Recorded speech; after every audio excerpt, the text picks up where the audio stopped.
नमस्कार, स्वागत है आप सभी का शिक्षा से डिटेल्स यूट्यूब चैनल में।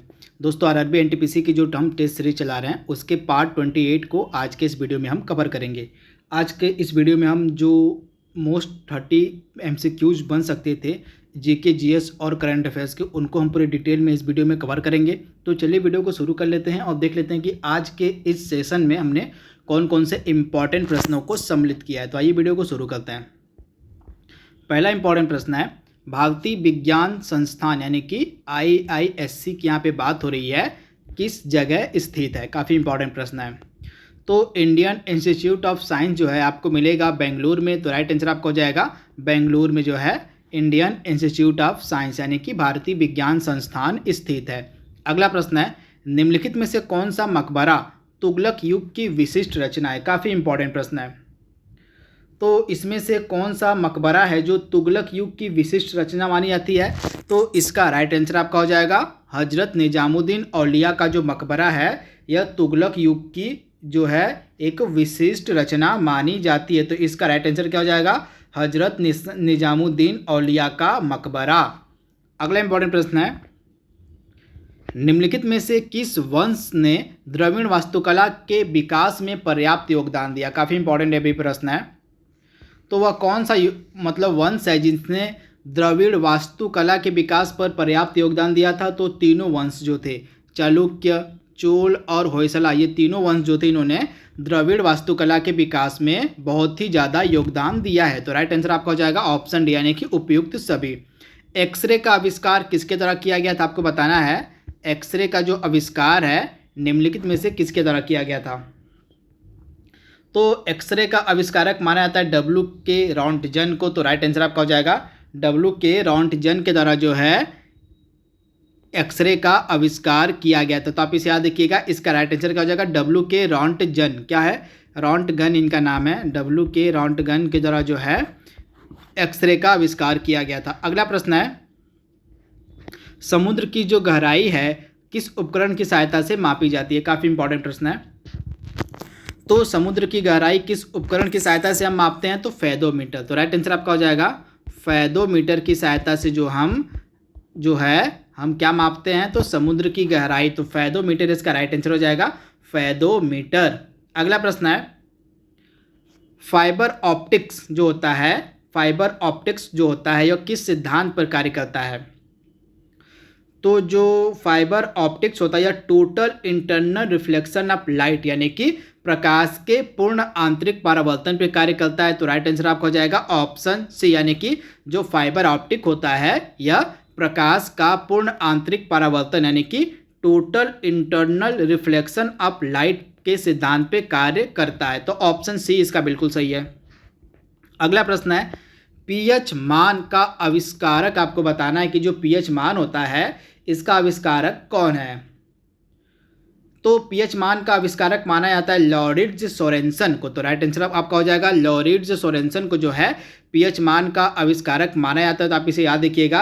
तथा पीएच मान कब क्षारीय होता है कब अम्लीय होता है लगातार एग्जाम पूछा जाता है। तो जिस भी अम्ल का जिस भी विलय का जो मान है अगर वह 7 से कम है तो हो जाएगा, क्या हो जाएगा, वह अम्लीय होता है। कोई भी सॉल्यूशन है, कोई भी विलय है, तो अगर उसका जो मान है वह क्या हो जाएगा, 7 से कम है तो वह अम्लीय होता है। अगर किसी भी विलय का मान 7 से अधिक होता है पीएच मान, तो अगर वह क्या हो जाता है तो क्षारीय होता है। आप याद रखिए, किसी भी विलय का जो है पीएच मान अगर 7 से अधिक है तो वह विलय हो जाएगा क्षारीय। अगर किसी भी विलय का पीएच मान जो है 7 से कम होता है तो उसको हम अम्लीय कहते हैं। तो ये फैक्ट आप याद रखिएगा। तथा पीएच मान का आविष्कारक माना जाता है किसको, तो लॉरिट्ज सोरेनसन को। अगला प्रश्न है, जब एक प्रबल क्षार और एक प्रबल अम्ल जो है, मान लीजिए एक प्रबल क्षार हो गया और एक प्रबल अम्ल हो गया, आपस में अभिक्रिया करते हैं तो क्या बनता है। तो जब एक प्रबल अम्ल और प्रबल क्षार प्रतिक्रिया करता है तो नमक और पानी बनता है। तो राइट आंसर आपका हो जाएगा नमक यानी ऑप्शन जो ए है इसका बिल्कुल सही है। अगला प्रश्न है, निम्नलिखित में से कौन सा अंग बढ़ सकता है और पुनः उत्पन्न हो सकता है। काफ़ी इंपॉर्टेंट प्रश्न है। तो मानव शरीर का एकमात्र अंग है, इसका नाम है यकृत यानी कि लीवर। जो लीवर होता है यह पुनः बढ़ सकता है और पुनः उत्पन्न हो सकता है। तो इसका राइट आंसर आपका हो जाएगा लीवर जो होता है यह अंग बढ़ सकता है और पुनः उत्पन्न भी हो जाता है। तो लीवर इसका राइट आंसर हो जाएगा। अगला प्रश्न है आर्थोलॉजी के अंतर्गत किसका अध्ययन किया जाता है। काफ़ी इंपॉर्टेंट प्रश्न है। तो ऑर्थोलॉजी के अंतर्गत जो है जोड़ों का अध्ययन किया जाता है। तो राइट आंसर आपका हो जाएगा जोड़ों का जो अध्ययन होता है, यानी जोड़ों को हम जॉइंट्स कहते हैं इंग्लिश में। तो जॉइंट्स का जो स्टडी होता है, जॉइंट्स का जो अध्ययन होता है वह ऑर्थोलॉजी के अंतर्गत किया जाता है। अगला प्रश्न है प्लीहा का दूसरा नाम क्या होता है। तो प्लीहा आपको पता होगा, इसको आरबीसी का कब्रगाह कहते हैं। जो रेड ब्लड सेल्स हमारी होती हैं उनका कब्रगाह माना जाता है किसको, तो प्लीहा को। तो ग्रेवयार्ड ऑफ आरबीसी माना जाता है मतलब प्लीहा को। तो इसका दूसरा नाम हो जाएगा ग्रेवयार्ड ऑफ आरबीसी, यानी कि आरबीसी का कब्रगाह कहा जाता है प्लीहा को। अगला प्रश्न है निम्न में से कौन सी औषधि गिद्धों के विलुप्ति का कारण बनी। काफ़ी इंपॉर्टेंट प्रश्न है, आपको बताना है कि वह कौन सी औषधि है जिसका अत्यधिक उपयोग होने के कारण जो है गिद्ध जो हैं विलुप्ति के कगार पर चले गए। तो डिक्लोफिनेक एक औषधि है जिसका उपयोग जो होता है पशुओं के दर्द निवारक के रूप में किया जाता है। आप देखिएगा पशुओं के दर्द निवारक के रूप में जो है डिक्लोफिनेक का इस्तेमाल किया जाता है। जिसके बाद मान लीजिए बाद में पशु अगर कोई मर जाता है तो उसके अंदर अगर इस दवा का अंश बचा रहता है तो मरे हुए जानवरों को आपको पता होगा गिद्ध खाते हैं। तो गिद्ध जो मरे हुए जानवरों को खाते हैं तो उनके मांस के साथ साथ यह जो डिक्लोफिनेक नामक औषधि होती है गिद्धों के शरीर में चली जाती है, जिसके कारण जो है यह जो गिद्ध होते हैं वह भी मर जाते हैं। यही कारण बना कि जो डिक्लोफिनेक नामक औषधि थी जो पशुओं के दर्द निवारक में काम आती थी वह गिद्धों की विलुप्ति का आगे जाके कारण बनी। अगला प्रश्न है इंद्रावती राष्ट्रीय उद्यान किस राज्य में स्थित है। आपको बताना है कि इंद्रावती राष्ट्रीय उद्यान जो है यह किस राज्य में मिलेगा। तो छत्तीसगढ़ में आपको मिलेगा इंद्रावती राष्ट्रीय उद्यान। छत्तीसगढ़ के दंतेवाड़ा जिले में, कहाँ, छत्तीसगढ़ के दंतेवाड़ा में जो है आपको मिलेगा इंद्रावती राष्ट्रीय उद्यान। तो आप इसे याद रखिएगा। वहीं सिक्किम में कौन सा मिलेगा प्रसिद्ध राष्ट्रीय उद्यान, तो सिक्किम में आपको मिलेगा कंचनजंगा राष्ट्रीय उद्यान। कंचनजंगा जो राष्ट्रीय उद्यान है आपको सिक्किम में मिलेगा। इसके बाद कर्नाटक में कौन सा राष्ट्रीय उद्यान मिलेगा आपको, बांदीपुरा। कौन सा, बांदीपुरा। और अंसी जो नेशनल पार्क है आप नोट डाउन कर लीजिएगा। बांदीपुर और अंसी जो नेशनल पार्क है ये आपको मिलेगा कहाँ पे, तो कर्नाटका में। उसके बाद झारखंड का एकमात्र नेशनल पार्क है बेतला नेशनल पार्क। कौन सा, तो बेतला नेशनल पार्क जो है आपको मिलेगा झारखंड में। अगला प्रश्न है भारतीय पशु चिकित्सा अनुसंधान संस्थान कहाँ मिलेगा आपको। तो भारतीय पशु चिकित्सा अनुसंधान संस्थान आपको मिलेगा इज्जत नगर में। कहाँ पे, तो इज्जत नगर में आपको मिलेगा भारतीय पशु चिकित्सा अनुसंधान संस्थान। तथा इज्जत नगर कहाँ पे है, तो इज्जत नगर आपको मिलेगा बरेली में। तो राइट आंसर आपको हो जाएगा बरेली में। तो आप इसे ध्यान दीजिएगा, बरेली के इज्जत नगर में भारतीय पशु अनुसंधान संस्थान स्थापित किया गया है। अगला प्रश्न है लेप्चा, लिम्बू और भूटिया ये तीन जो है प्रसिद्ध जनजातियां हैं। आपको बताना है किस राज्य की ये प्रसिद्ध जनजातियां हैं। तो ये तीनों प्रसिद्ध जनजातियां आपको मिलेंगी सिक्किम राज्य में। तो राइट आंसर आपका हो जाएगा सिक्किम। अगला प्रश्न है महात्मा बुद्ध ने अपने जो सर्वाधिक उपदेश थे कहाँ पे दिए थे। काफ़ी इंपॉर्टेंट प्रश्न है, लगातार एग्जाम में पूछा गया है। तो महात्मा बुद्ध ने जो अपना प्रथम उपदेश था, मतलब सर्वाधिक उपदेश, सबसे ज़्यादा जो उपदेश था दिया था श्रावस्ती में। तो इसे आप याद रखिएगा, महात्मा बुद्ध ने अपना जो सर्वाधिक उपदेश था वह श्रावस्ती में दिया है, श्रावस्ती में। और महात्मा बुद्ध ने अपना पहला उपदेश सारनाथ में दिया था। तो इसे भी आप याद रखिएगा। अगला प्रश्न है गोविंद वल्लभ पंत जलाशय उत्तर प्रदेश के किस जिले में स्थित है। काफ़ी इंपॉर्टेंट प्रश्न है। तो गोविंद वल्लभ पंत जो जलाशय या किस जिले में मिलेगा आपको उत्तर प्रदेश के, तो आपको मिलेगा यह सोनभद्र में। तो सोनभद्र में मिलेगा आपको गोविंद वल्लभ पंत सागर जलाशय जो है ये आपको सोनभद्र में मिलेगा। तो राइट आंसर आपका हो जाएगा सोनभद्र में। अगला प्रश्न है 1857 के विद्रोह का जो नेतृत्व है लखनऊ में किसने किया था। काफ़ी इंपॉर्टेंट प्रश्न है। तो 1857 का जो विद्रोह हुआ था उसमें लखनऊ में किसने नेतृत्व किया था, तो बेगम हजरत महल लखनऊ में नेतृत्व कर रही थी 1857 के विद्रोह का। लखनऊ इसका हो जाएगा बेगम हजरत महल। और लियाकत अली कहाँ से नेतृत्व कर रहे थे, तो इलाहाबाद से जो है लियाकत अली 1857 की क्रांति का नेतृत्व कर रहे थे। उसके बाद खान बहादुर जो थे ये बरेली से क्रांति का नेतृत्व कर रहे थे। और रानी लक्ष्मीबाई कहाँ से कर रही थी? तो रानी लक्ष्मीबाई झांसी से कर रही थी 1857 की क्रांति का नेतृत्व। अगला प्रश्न है, उकाई बांध किस नदी पे बनाया गया है? काफ़ी इंपॉर्टेंट प्रश्न है। तो उकाई बांध जो है आपको मिलेगा ताप्ती नदी पर। तो राइट आंसर आपका हो जाएगा, यहाँ पे थोड़ा सा नदी में मिसप्रिंट है तो ताप्ती यहाँ पे होगा।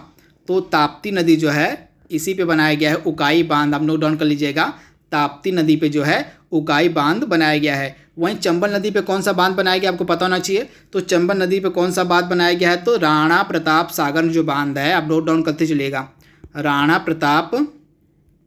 राणा प्रताप सागर बांध जो है यह आपको मिलेगा चंबल नदी पे।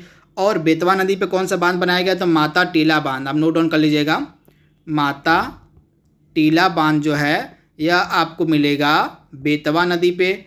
और दामोदर नदी पे कौन सा बांध बनाया गया है? तो पंचेट हिल बांध जो है यह दामोदर नदी पे बनाया गया। आप नोट डाउन कर लीजिएगा, दामोदर नदी पे जो है पंचेट हिल बांध बनाया गया है। और कृष्णा नदी पर अलमट्टी बांध, नागार्जुन सागर परियोजना, ये सभी हैं आपको मिलेगी कृष्णा नदी पर। तो इन्हें भी आप याद रखिएगा। अगला प्रश्न है, कोसल आपको पता होगा टोटल प्राचीन भारत के कितने महाजनपद थे? तो टोटल जो थे महाजनपदों की संख्या कितनी थी? तो टोटल 16 महाजनपद थे। तो इन 16 महाजनपदों में एक जनपद था कोसल। तो कोसल महाजनपद की राजधानी आपको बतानी है कि कोसल महाजनपद की राजधानी क्या थी। तो कोसल महाजनपद की राजधानी क्या थी? तो कोसल महाजनपद की राजधानी आपको मिलेगी साकेत। तो राइट आंसर आपका हो जाएगा साकेत जो थी यह कोसल महाजनपद की राजधानी थी। तो आप इसे याद रखिएगा।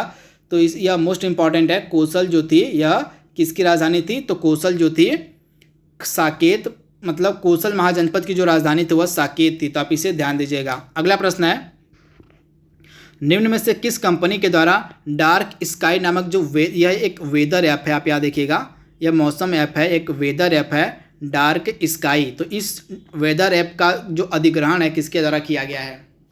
तो इस वेदर ऐप का जो अधिग्रहण हाल ही में एप्पल ने कर लिया है। तो राइट आंसर आपका हो जाएगा एप्पल के द्वारा जो है इस वेदर ऐप का अधिग्रहण कर लिया गया है। आपको बताना कि जो मधुबन है निम्नलिखित में से किसका बायोफोर्टिफाइड किस्म है? काफ़ी इंपॉर्टेंट प्रश्न है। तो मधुबन जो है यह किसका बायोफोर्टिफाइड किस्म है? तो गाजर का। तो राइट आंसर आपका हो जाएगा गाजर का, ऑप्शन बी इसका बिल्कुल सही है। अगला प्रश्न है, हाल ही में किस राज्य में हल्दी अनुसंधान संस्थान खोला गया है? काफ़ी इंपॉर्टेंट प्रश्न है। तो हल्दी अनुसंधान संस्थान आपको मिलेगा तमिलनाडु में, तमिलनाडु के इरोड जिले में। कहाँ? तो तमिलनाडु के इरोड जिले में जो है हल्दी अनुसंधान संस्थान खोला गया है। तो आप इसे ध्यान दीजिएगा, यह मोस्ट इंपॉर्टेंट प्रश्न है। तमिलनाडु का जो कौन सा जिला है? इरोड जिला। आपको पता होगा इरोड जो हल्दी है उसको मिला भी था जीआई टैग। आप याद देखिएगा, जो जीआई टैग था इस इरोड हल्दी को मिला है।